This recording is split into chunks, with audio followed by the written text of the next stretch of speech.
Ik ben hier in Pekel, bij de Hendrik Westerschaal. Ik gooi de prijzen uit lang, want hier zit de winnares van de woordsuiker van 2022 van onze Wiesneus.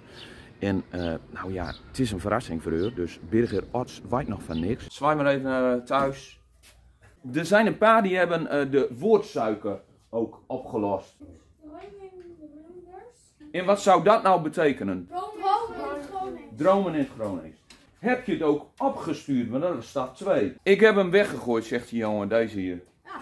Het is een van hier geworden die de prijs heeft gewonnen. Birgit Ots. Birgit, kom naar voren. Een pet en wat staat erop? Mooi. Mooi. Stickers geloof ik. Kaartjes. Stickers. Stickers. En wat staat er op de stickers? Komt al goud. Komt allemaal goed. Komt allemaal goed. Drop. Night Susan. Er staat op Night Susan. Laat even zien naar thuis. Night Susan. Night Susan. En wat betekent Night Susan? Niet zeuren. Niet zeuren. Ah, dit is echt een topper, jongens. Ik wil een keihard applaus voor Birgit.